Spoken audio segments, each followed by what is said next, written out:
السلام عليكم، مرحبا بكم. جينا من وصفة الربز. شوفوا بالدجاج كي داير تاع الشباب. داير شباب الدجاج طري الزبدة. وكما سمعتوا البنات راح اعطيكم رايها بكل صراحه وبطاطها لكم بصراحه العباره الدجاج طيب زبده، وفعلا الدجاج طيب زبده. البنات الا حبيتوا تخدموا الدجاج بطريقه المحلات ولا بطريقه اللي يخدموا بها اصحاب المطاعم، هذه الطريقه سهله بزاف. ويلا نروحوا مباشره للمقادير وطريقه تحضيرها. احنا نجيبو دجاجه تاعنا اللي تكون متوسطه، ما تكونش كبيره بزاف وما تكونش صغيره بزاف. البنات هنا نغسلها نقيها بالملح والخل مليح 3 مرات ولا 4، وحنا نغسلو فيها بالخل والملح والماء باش تروح لي هذيك الريحه تاع الدجاج ويجيني الدجاج نقي وبنين ما شاء الله. انا البنات جبت حطيت عليها مغرف تاع لامونطارد، رشه تاع الملح، رشه تاع الكمون، وعصره تاع القارص عصرت نص حبه تاع القارص وزدت درت شريحه تاع القارص. انا حطيت عليها رشه تاع القرفه ومغرف صغيره تاع فلفل اسود ومغرف صغيره تاع توابل الدجاج او راس الحانوت كيما تحبي. وهنايا زدت لها اضافات درت لها 3 اضافات من عندي، السر اللي يكون تاع المطاعم ما يخبروكمش عليه، واثنين مكونات اخرين زدتهم اضافيين باش الدجاج تاعي يجيني بنين وخفيف ما يقهمش بزاف. حطيت عليها مغرف تاع حبه البركه وحطيت عليها مغرف تاع الجلجلان، هذاك الجلجلان يعطيك واحد البنه في الدجاج ما شاء الله. والبنات هنا زدت عليها المكون السري اللي ما يخبركم به حتى واحد، ويعطيك هذاك الاحمرار اللي ما يخليش الدجاجه تنشف وتجي حمراء بطريقه تاع المطاعم اللي هو 2 مغارف تاع العسل.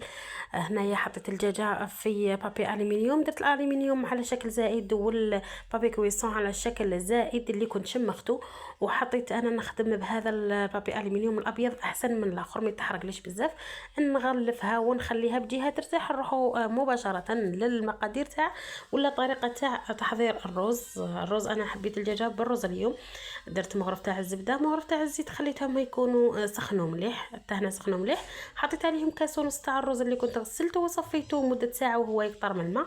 حطيت عليهم شويه تاع الدجاج اللي كنت حمصته في شويه تاع الزبده اللي كانت في الوسط، وحطيت عليهم رشه تاع الملح، رشه تاع القرفه، ورشه تاع الزعتره والفلفل الاسود.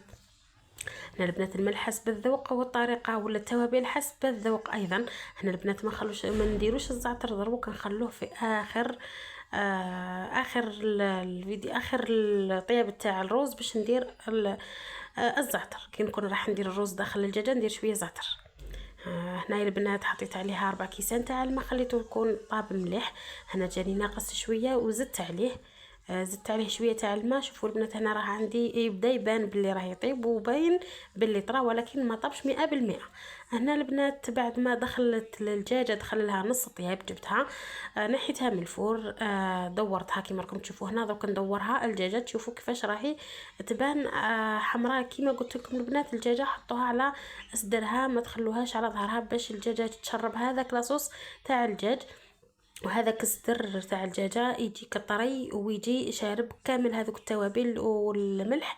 هنا البنات درت الرشه تاع الزعتر اللي قلت لكم عليها. نعمر الدجاجه تاعي بالطريقه اللي انت معتمده عليها ولا معتمده ديريها. وهنا البنات الا كنتوا حابين تخلوا الدجاج بلا رز اكيد زيدوا له معاه غير بطاطا مقليه ولا حاجه اللي نتوما حابين ديروها ولا متعودين تاكلوها. يعني هنا الطريقه ترجع لكم. انا حبيتها هنا نرافقها بالرز لانه مش راح ندير معها البطاطا.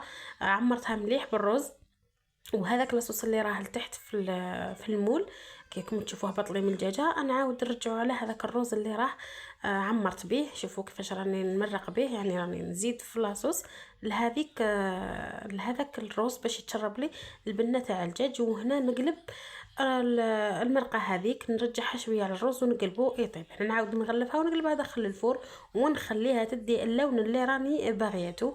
هنا البنات كنت كملت وحطيت هذاك الرز كامل مع الطراف تاع الريسيبي ولا تاع عفوا تاع الطبسي تاعنا.